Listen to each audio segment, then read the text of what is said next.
नमस्कार मित्रांनो, स्वागत आहे तुमचं एका आपल्या न्यू लर्निंग व्हिडिओमध्ये। मित्रांनो, आजच्या व्हिडिओचा टॉपिक तुम्हाला ऑलरेडी थंबनेल आणि टायटल पाहून समजलेला असेलच।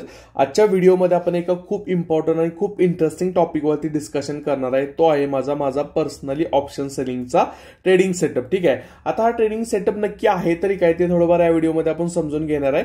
आणि त्याचबरोबर जर बघितलं तर आपल्या सर्वांना माहिती आहे की आपल्या सर्वांसाठी मी डेली बेसवरती लाईव्ह ऑप्शन सेलिंगचे व्हिडिओ डेली बेसवरती पोस्ट करत असतो। त्या व्हिडिओमध्ये बऱ्यापैकी लोकांच्या कमेंट बॉक्समध्ये कमेंट येतात की सर आम्हाला व्हिडिओ ट्रेड मागचं रिझन सांगत जावा, तुम्ही कोणत्या सेटअपवरती काम करता, तुम्ही ट्रेड एक्झिक्यूट कशा प्रकारे करता, याच्यावरती बऱ्याच लोकांना माहिती घेण्यामध्ये इंटरेस्ट होता। मग मी विचार केला की चला याच्यावर एक डेडिकेटेड व्हिडिओ बनवू शकतो, जेणेकरून ज्या पण लोकांच्या मनामध्ये काही डाऊट असेल किंवा काही क्वेश्चन असतील ते सर्व क्वेश्चनची आन्सर मी या व्हिडिओमध्ये देण्याचा प्रयत्न करणार आहे। ठीक आहे, त्यासाठी व्हिडिओ एंड पर्यंत पहा, व्हिडिओ खूप इंटरेस्टिंग असणार आहे। व्हिडिओला सुरू करण्या अगोदर मित्रांनो, जर तुम्ही आपल्या चॅनलवरती फर्स्ट टाइम व्हिजिट करत असाल, आपले व्हिडिओ जर फर्स्ट टाइम पाहत असाल तर व्हिडिओला लाईक केलं नसेल तर व्हिडिओला डेफिनेटली लाईक करा, चॅनलला सबस्क्राईब केलं नसेल तर चॅनलला सबस्क्राईब करा, जेणेकरून अशा टाइपचे कंटेंट तुम्हाला काय होतील रेग्युलर बेसिसवरती पाहायला भेटेल। त्यासाठी सिंपल तुम्ही चॅनलला सबस्क्राईब करू शकता, व्हिडिओ लाईक केलं नसेल तर व्हिडिओला डेफिनेटली लाईक करू शकता। तर चला जास्त वेळ न करता आपण आजच्या व्हिडिओला सुरुवात करूया। सेटअपकडे जाण्या अगोदर मित्रांनो, मी तुम्हाला काही बेसिक कन्सेप्ट क्लिअर करू इच्छितो, जेणेकरून जर कोण आपला बिगिनर लोक जर कोण आपला व्हिडिओ पाहत असतील तर त्यांना सुद्धा सर्व कन्सेप्ट स्टार्टिंग पासून समजून येतील, त्यांना हा व्हिडिओ काय होईल इझी वे मध्ये समजून येईल। ठीक आहे, आता जे लोक आपले रेग्युलर व्ह्यूअर आहेत ना, ठीक आहे, जे लोक आपले रेग्युलर व्ह्यूअर आहेत त्या सर्वांना माहिती आहे की मी एक डायरेक्शनल ऑप्शन सेलर आहे। ठीक आहे, मी एक डायरेक्शनल ऑप्शन सेलर आहे, ज्याच्यामध्ये मी फक्त कॉल किंवा पुट ऑप्शनच काय करत असतो, सेल करत असतो। आता ऑप्शन सेलिंग मध्ये जर बघितलं ना, ऑप्शन सेलिंग मध्ये दोन प्रकारची ट्रेडिंग केली जाते, ते असते म्हणजे एक नॉन डायरेक्शनल असते आणि ते असते म्हणजे डायरेक्शनल ट्रेडिंग। याच्यामध्ये आपण सिंपल आपण डायरेक्शनल ट्रेडिंग करत असतो, म्हणजेच काय आपण एक ट्रेंड फॉलोअर ट्रेडर आहोत। ठीक आहे, सिंपल सी गोष्ट मध्ये समजायचं झालं तर। ठीक आहे, आता ट्रेंड फॉलोअर ट्रेडर जर असाल तर तुम्हाला हे पण समजून घेणं खूप गरजेचं आहे की मार्केटमध्ये किती प्रकारचे ट्रेंड असतात किंवा डेली बेसवरती मार्केट कोणकोणत्या साईडला मूव्ह करू शकतं। पहिली गोष्ट, मार्केट तीनच डायरेक्शन मध्ये मूव्ह करू शकतं किंवा मार्केटमध्ये फक्त तीनच ट्रेंड आपल्याला पाहायला भेटतात। आता हे तीन ट्रेंड कोणकोणते आहेत? पहिली गोष्ट आहे, पहिला पॉइंट आहे तो आहे म्हणजे अप ट्रेंड, बरोबर आहे। सेकंड पॉइंट आहे, दुसरा ट्रेंड असू शकतो तो असू शकतो डाऊन ट्रेंड, आणि त्याच्यानंतर जो तिसरा जो आपला ट्रेंड असू शकतो तो असू शकतो कोणता, साइडवेज राहू शकतं मार्केट, बरोबर आहे। मार्केटमध्ये काय होऊ शकतं, एक तर आपल्याला अपसाइडची मोमेंटम पाहायला भेटू शकते, एक तर आपल्याला डाऊन ट्रेंड पाहायला भेटू शकतो, किंवा एक तर मार्केट आपल्याला काय पाहायला भेटू शकतं, साइडवेज पाहायला भेटू शकतोय। या तिन्ही ट्रेंडमध्ये आपण काय करू शकतो, चांगल्या पद्धतीनं ऑप्शन सेलिंग करू शकतो। ठीक आहे, आता पहिला पॉइंट हा की आपण तर आहे डायरेक्शनल ऑप्शन सेलर। आता मेजॉरिटी टाइम जर बघितलं ना, तर तुम्ही एक गोष्ट जर ऑब्झर्व केली असेल, जर तुम्ही आपले रेग्युलर व्हिडिओ जर पाहत असाल तर त्याच्यामध्ये एक गोष्ट जर तुम्ही ऑब्झर्व केली असेल तर त्याच्यामध्ये मी काय करत असतो, जे पण माझे ट्रेड असतात ना, ठीक आहे, जे पण माझे ट्रेड असतात ना ते सर्व ट्रेड मी काय करत असतो, ते सर्व ट्रेड माझं ट्रेंडच्या बरोबर असतात। काय असतात, मी ट्रेंडच्या बरोबर, जर समजा मार्केटमध्ये आपल्याला बुलिश साईडची जर मार्केटमध्ये मुवमेंट पाहायला भेटत असेल तर सर्व ठिकाणी मेजॉरिटी टाइम मी काय करत असतो, पुट ऑप्शन शॉर्ट करायचा प्लॅन करत असतो। जर मार्केटमध्ये जर डाऊन ट्रेंड असेल किंवा जर मार्केट सेलिंग साईडला जात असेल तर मी काय करत असतो, कॉल सेलिंग करायचा प्रयत्न करत असतो, बरोबर। आता याच्यामध्ये एक ट्रिक काय आहे की जे पण लोक जर तुम्हाला डायरेक्शनल, आता जे लोक नॉन डायरेक्शनल ऑप्शन सेलिंग करतात त्यांना तर ट्रेंड बघायची गरज नाही, ठीक आहे, त्यांना कॉल फुट शॉर्ट केला विषय संपला आणि ऍडजस्टमेंट फक्त काय करायचे आहे त्यांना करायचे। आता हा ट्रेंड ऍक्च्युअली आयडेंटिफाई कसा करायचा ते थोडंफार मी तुम्हाला काय करतो, चार्टवरती सांगतो। आता हे तर तुम्हाला गोष्ट कळाली ना की मी काय करत असतो, सिंपलसा एक ट्रेंड फॉलोविंग ट्रेडर आहे।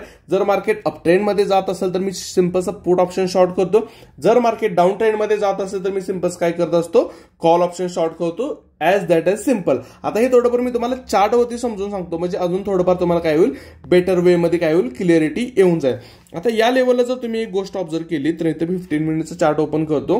आता या लेवलला जर बघितलं मी थोडंफार तुम्हाला समजून सांगण्याचा प्रयत्न करतो। आता ह्याच्यामध्ये तुम्हाला प्रॅक्टिस करणं खूप गरजेचं आहे। याच्यामध्ये फक्त मी तुम्हाला काही कन्सेप्ट सांगितली म्हणून तुम्ही उद्या जर जाऊन अप्लाय केलं तर ते तुम्हाला येईल नाही येईल याची गॅरंटी नाही, पण याच्यावरती जर तुम्ही ऑब्झर्वेशन केलं, प्रॅक्टिस केलं आणि थोडंसं बॅक टेस्टिंग करून जर सर्व डाटा वगैरे पाहिला तर डेफिनेटली याच्यातून तुम्ही एक चांगला मंथली वाईज रिटर्न तुम्ही काय करू शकता, जनरेट करू शकता। आता या लेवलला जर बघितलं, इथं तुम्ही पाहू शकता की मार्केटमध्ये काय झालंय, इलेक्शनच्या दिवसापासून आपण काय करूया, सिंपल एक चार्ट ट्रेडिंग मी तुमच्यासोबत करून दाखवतो. ठीक आहे. आता या लेवलला जर बघितलं, या लेवलला मार्केट इलेक्शनच्या डे दिवशी एक चांगला फॉल झाला. बरोबर आहे. मार्केटने काय केलं, मार्केटने एक चांगला फॉल दाखवला. हा फॉल काय झाला, एक डब्ल्यू पॅटर्न नंतर हा पूर्ण बरोबर जवळपास 70% फॉल काय झाला, हा रिकव्हर झाला. म्हणजे या लेवलला काय झालं, या लेवलला सेलर्स तर आलेले होते, बट अगेन मार्केटनं काय केलं, या लेवलला बायर्सने बायरच्या कंट्रोलमध्ये मार्केट येताना आपल्याला पाहायला भेटलं. त्याच्यानंतर मार्केटनं काय केलं, मार्केट या लेवलला एका कन्सॉलिडेशन झोनमध्ये गेलं. बरोबर आहे. या लेवलला एका कन्सॉलिडेशन झोनमध्ये गेलं. कन्सॉलिडेशनचं या लेवलला आपल्याला ब्रेकआउट पाहायला भेटला. ब्रेकआउट पाहायला भेटल्यानंतर इथं आपल्याला एक गोष्ट क्लिअर झाली का, या लेवलपासून एक आपल्याला अप ट्रेंड पाहायला भेटू शकतो. बरोबर आहे. ही कन्सेप्ट तुम्हाला क्लिअर झाली का, की या लेवलला मार्केटनं काय केलं, या लेवलला बायर्सने अप्पर साईडला आणलं, अप्पर साईडला होल्ड केलं. एक चांगल्या कन्सॉलिडेशन नंतर मार्केटनं काय केलं, आपल्याला या लेवलला ब्रेकआउट दिला. आता या ब्रेकआउट नंतर तुम्ही कशा पद्धतीने ट्रेड प्लॅन करू शकता ते तुम्हाला लक्षात घेणं गरजेचं आहे. ठीक आहे. जर मार्केट जर समजा अप ट्रेंड मध्ये जर असेल, ठीक आहे, जर मार्केट अप ट्रेंड मध्ये असेल तर तुम्हाला काय करायचं आहे, प्रत्येक डीप मध्ये तुम्हाला इथं पुट शॉर्ट करायचं आहे. प्रत्येक डीप मध्ये तुम्हाला काय करायचं आहे, पुट शॉर्ट करायचा प्लॅन करायचा आहे. ठीक आहे. प्रत्येक डीप मध्ये जर मार्केटमध्ये एक छोटा मोठा डीप जर पाहायला भेटला तर त्याच्यामध्ये तुम्हाला काय करायचं आहे, तिथं पुट शॉर्ट करायचं आहे. ठीक आहे. आता सिंपल या लेवलला जर बघितलं, या लेवलला मार्केटनं काय केलं, इथून आपल्याला एक ब्रेकआउट पाहायला भेटला. राईट. या लेवलला ब्रेकआउट पाहायला घेतला, अगेन मार्केटवर गेलं, एक डीप आला, अगेन अपसाइड मोमेंटम, एक डीप आला, अगेन अपसाइड मोमेंटम, एक डीप आला, अगेन अपसाइड मोमेंटम. म्हणजे या लेवलला जोपर्यंत हा जो ट्रेंड बेंड होत नाही तोपर्यंत आपल्याला काय करायचं आहे, पुट ऑप्शन शॉर्ट करत राहायचं आहे. ठीक आहे. आता इथं आल्यानंतर आपल्याला काय पाहायला भेटलं, इथं आल्यानंतर आपल्याला एक गोष्ट पाहायला भेटली की मार्केटमध्ये थोडंसं काय झालेलं आहे, या लेवलला आपल्याला एक डबल टॉपची फॉर्मेशन आपल्याला पाहायला भेटते आणि मार्केट अगेन आपल्याला एका साइडवेज झोनमध्ये जाताना आपल्याला पाहायला भेटते. आता जेव्हा साइडवेज झोनमध्ये जाईल ना, तेव्हा तुम्हाला सिंपल काय करायचं, सपोर्ट आणि रेजिस्टन्स मार्क करून ठेवायचा आहे. आता तो कशा पद्धतीने, सिंपल सी गोष्ट आहे, मी तुम्हाला मार्क पण करून दाखवतो म्हणजे तुम्हाला सर्व गोष्टी काय होतील, म्हणजे ऍक्च्युअली मी कशा पद्धतीने ट्रेड एक्झिक्यूट करतो ट्रेंड फॉलोइंग स्ट्रॅटेजीमध्ये ते थोडंफार तुम्हाला समजून सांगण्याचा प्रयत्न याच्यामध्ये मी करत आहे. ठीक आहे. आता या लेवलला तुम्हाला पाहायला भेटते, या लेवलला एक सपोर्ट झोन आहे. बरोबर आहे. या लेवलला एक सपोर्ट झोन आहे आणि त्याच्यानंतर रेजिस्टन्स जर पाहिलं तर या लेवलच्या आसपास मला एक रेजिस्टन्स पाहायला भेटते. बरोबर आहे. आता याच्यामध्ये तुम्ही सिंपलचं कशा पद्धतीने ट्रेड करू शकता, सिंपल सी गोष्ट आहे, जर मार्केट रेजिस्टन्सवरती आलं, ठीक आहे, आता एक तर तुम्ही जर मार्केट अशा साइडवेज झोनमध्ये असेल तर तुम्ही एक ट्रायंगल पण बनवू शकता, कॉल पण शॉर्ट करू शकता आणि याच्यामध्ये तुम्ही काय करू शकता, पुट पण शॉर्ट करू शकता. बरोबर आहे. याच्यामध्ये तुम्ही कॉल पण शॉर्ट करू शकता किंवा पुट पण शॉर्ट करू शकता. अदरवाईज दुसरा ऑप्शन तुम्हाला काय आहे की तुम्ही पेशन्सली वेट करायचं आहे. एक तर तुम्हाला रेजिस्टन्सला ट्रेड करायचं आहे किंवा एक तर तुम्हाला सपोर्टला ट्रेड करायचं. सपोर्टला रेजिस्टन्सला कशा पद्धतीने ते थोडंफार समजून घ्या. ठीक आहे. आता या लेवलला बघा, या लेवलपासून एक बाउन्स बॅक आला, याच लेवल रेजिस्टन्स पासून फॉल आला, अगेन या लेवलला काय झालं, या लेवलपासून सपोर्ट घेतला, अगेन बाउन्स बॅक आला, अगेन या लेवलपासून सपोर्ट घेतला, अगेन रेजिस्टन्स पर्यंतची मुवमेंट आली, अगेन सपोर्ट पर्यंत आला, या अगेन या लेवलला काय झालं, मार्केट आता पॉज करत आहे. म्हणजे सिंपलचं काय की जेव्हा अप ट्रेंड मध्ये असेल, ठीक आहे, आणि अजून एक गोष्ट तुम्हाला समजून घेणं गरजेचं आहे की जेव्हा मार्केट अप ट्रेंड मध्ये असेल, ठीक आहे, जेव्हा मार्केट अप ट्रेंड मध्ये असेल तेव्हा तुम्ही पुट ऑप्शन अग्रेसिव्हली शॉर्ट करू शकता. काय करू शकता, पुट ऑप्शन अग्रेसिव्हली शॉर्ट करू शकता.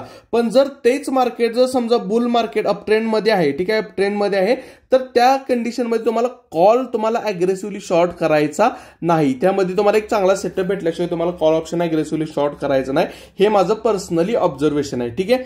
आता याच्यामध्ये जर बघितले तर तुम्ही जर हा मार्केट आपल्याला ओव्हरऑल जर ह्याचा ट्रेंड जर पाहिला, ठीक आहे, जर बिगर टाइम फ्रेमवरती जर तुम्ही पाहत गेला असेल तर या लेवलला जर तुम्ही पाहिलं तर अगेन या लेवलला आपल्याला काय पाहायला भेटते, ओव्हरऑल आपल्याला बिग टाइम फ्रेमवरती मार्केट बुलिशच पाहायला भेटते. म्हणजे इथं आपण काय करू शकतो, पुट शॉर्ट करण्यासाठी अग्रेसिव्हली जाऊ शकतो. अजून मार्केटमध्ये अजून जरी ट्रेंड आपल्याला चेंज होताना आपल्याला पाहायला भेटलेला नाही. ठीक आहे.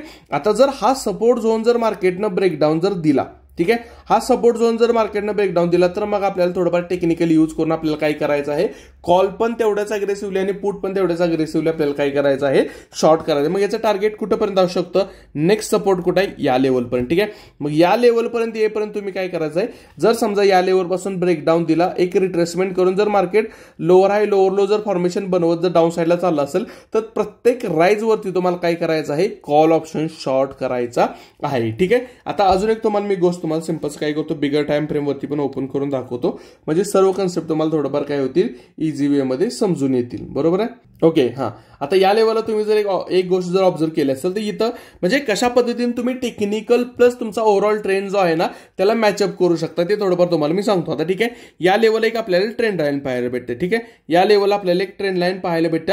कशा पद्धतीने, किती चांगल्या पद्धतीने ही ट्रेंड लाईन आपल्याला रिस्पेक्ट होताना आपल्याला पाहायला भेटते तुम्ही ऑब्झर्व करू शकता. ही आली आपली डाऊन साईडची ट्रेंड लाईन. अप्पर साईडला पण आपण एक ट्रेंड लाईन काय करूया, ड्रॉ करूया, म्हणजे जेणेकरून एक सेकंड. हा, या लेवलला जर बघितलं तर या लेवलला आपल्याला अजून एक आपल्याला अप्पर साईडला एक ट्रेंड लाईन पाहायला भेटते. आता याच्यामध्ये तुम्ही कशा पद्धतीने ट्रेड करू शकता.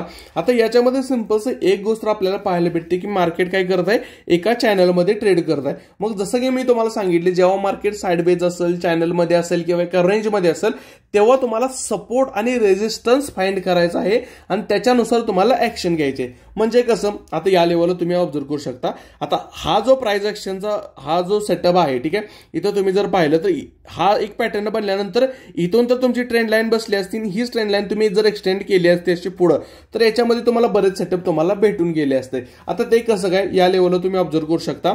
बँक निफ्टी सपोर्ट आल्यानंतर काय करत आहे, या लेवलपासून बाउन्स बॅक करत आहे, कुठेपर्यंत जात आहे, त्याच्या प्रिव्हियस रेजिस्टन्स झोन पर्यंत. अगेन रेजिस्टन्स झोन आल्यानंतर बँक निफ्टीने काय केलं, फॉल दिला, कुठेपर्यंत फॉल केला, त्याच्या प्रिव्हियस सपोर्ट झोन पर्यंत. सपोर्ट झोन पासून बाईंग आली, कुठेपर्यंत बाईंग आली, त्याच्या रेजिस्टन्स झोन पर्यंत. रेजिस्टन्स झोन पासून एक सेलिंग आली, कुठेपर्यंत आली, या सपोर्ट झोन पर्यंत. म्हणजे सिंपलची गोष्ट काय, जेव्हा मार्केट सपोर्ट झोन पाशी असेल, ठीक आहे, आता फॉर एक्झाम्पल ॲझ्युम करा की मार्केट आता या लेवलला ट्रेड करत आहे, तर या लेवलला मी काय करणार, जोपर्यंत मार्केट हा रेजिस्टन्स टच करत नाही तोपर्यंत फक्त आणि फक्त मी पुट शॉर्ट करायचा प्लॅन करणार. काय करणार, पुट शॉर्ट करायचा प्लॅन करणार आहे. जेव्हा मार्केट रेजिस्टन्स घेऊन डाऊन साईडला येत आहे असं दिसेल, तेव्हा मी सिंपलच जोपर्यंत मार्केट या सपोर्ट झोन पर्यंत येत नाहीये तोपर्यंत फक्त आणि फक्त मी काय करणार, कॉल ऑप्शन शॉर्ट करणार. समजतंय मी काय सांगतोय. म्हणजे एवढी सिंपल स्ट्रॅटेजी युट्यूबवरती तुम्हाला कुठेही पाहायला भेटणार नाही. म्हणजे याच्यामध्ये तुम्हाला जास्त लॉजिक लावण्याची गरज सुद्धा लागणार नाही. एवढी सिंपल स्ट्रॅटेजी आहे. फक्त काय की आपल्याला बिगर टाइम फ्रेमवरती ट्रेंड जो आहे, ठीक आहे, जो आपला ट्रेंड आहे, ठीक आहे, जो आपला ट्रेंड आहे तो ट्रेंड तुम्हाला व्यवस्थित आयडेंटिफाय करता आला ना तर मेजॉरिटी काम इथंच होऊन जाईल. आणि ही फक्त एवढी सिंपल कन्सेप्ट तुम्ही यूज करून ना मंथली तुम्ही 3 ते 5% रिटर्न तुम्ही इझिली जनरेट करू शकता. काय करू शकता, मंथली 3 ते 5% रिटर्न तुम्ही इझिली जनरेट करू शकता. आणि जर समजा तर कसं असते, एक गोष्ट तुम्हाला लक्षात घेणं गरजेचं आहे की फॉर एक्झाम्पल आता मी अप ट्रेंडमध्ये आहे, ठीक आहे, अप ट्रेंडमध्ये आहे, मग याचा अर्थ असा नाही होत की कोणत्याही लेवलला तुम्ही पुट शॉर्ट केला पाहिजे. एक चांगली लेवल पण तुम्हाला फाइंड करता आली पाहिजे. मग जसं की जर तुम्ही आपल्या टेलिग्राम चॅनलला जर जॉईन झालेला असाल तर त्याच्यावरती मी आपल्या डेली बेसवरती आपल्या बँक निफ्टीच्या चार्टचे लेवल देत असतो, जेणेकरून काय होतं की जर मार्केट अप ट्रेंडमध्ये असेल तर कोणती सपोर्ट लेवलवरती मार्केट बाउन्स बॅक होऊ शकतं. जर मार्केट डाऊन ट्रेंडमध्ये असेल तर कोणत्या लेवलपासून मार्केट काय करू शकतं, डाऊन साईडला रिव्हर्स होऊ शकतं. या सर्व कॉन्सेप्ट त्याच्यातून करत असतं. यासाठी मी काय करतो, तुम्ही जर बऱ्यापैकी टाइम जर पाहिलेलं असेल तर माझ्या बँक निफ्टीच्या चार्टवरती बऱ्यापैकी सपोर्ट रेजिस्टन्सच्या लाईन मी काय केलेल्या असतात, ड्रॉ करून ठेवल्या असतात. त्या कशा ठेवलेल्या असतात की जेणेकरून मला समजावं की बाबा कोणत्या लेवलला एक स्ट्रॉंग सपोर्ट आहे, कोणत्या लेवलला एक छोटा मोठा सपोर्ट आहे, आणि कोणत्या लेवलपासून आपल्याला जर मार्केट अप ट्रेंडमध्ये असेल तर कोणत्या लेवलपासून काय होऊ शकते, बाउन्स बॅक आपल्याला पाहायला भेटू शकतो. ठीक आहे, आय होप तुम्हाला सर्व कन्सेप्ट समजलेले असतील. सिंपल स्ट्रॅटेजी होती, काही त्यात म्हणतात ना काही लॉजिक लावण्याचं गरज नाही किंवा काही जास्त एक्स्ट्रा तुम्हाला एफर्ट घेण्याचं गरज नाही. फक्त आणि फक्त तुम्हाला ट्रेंड सोबत जसं जर मार्केट अपसाईडला जात असेल तर तुम्हाला पुट शॉर्ट करत जायचं आहे. जर मार्केट डाऊन ट्रेंडमध्ये असेल तर तुम्हाला फक्त आणि फक्त रेजिस्टन्स वरती प्रत्येक पुल बॅकमध्ये तुम्हाला काय करायचं आहे, कॉल शॉर्ट करायचा आहे. ठीक आहे, आय होप आजचा व्हिडिओ तुम्हाला आवडलेला असेल. याच्यातून बऱ्याच गोष्टी तुम्हाला शिकायला भेटलेल्या असतील. व्हिडिओ जर आवडला असेल तर व्हिडिओला डेफिनेट लाईक करा. तुमचं मत तुमच्या कमेंट बॉक्समध्ये तुम्ही कमेंट बॉक्समध्ये कमेंट करून सांगू शकता. याच्यावरती तुमचं मत काय, स्ट्रॅटेजी कशी वाटली ते सुद्धा कमेंट बॉक्समध्ये सांगू शकता. व्हिडिओ जर आवडला असेल तर व्हिडिओला डेफिनेट लाईक करा. चॅनलला सबस्क्राईब केलं नसेल तर चॅनलला सबस्क्राईब करा. मी भेटतो तुम्हाला नेक्स्ट लाईव्ह डेटिंगच्या व्हिडिओमध्ये. जय हिंद, जय महाराष्ट्र.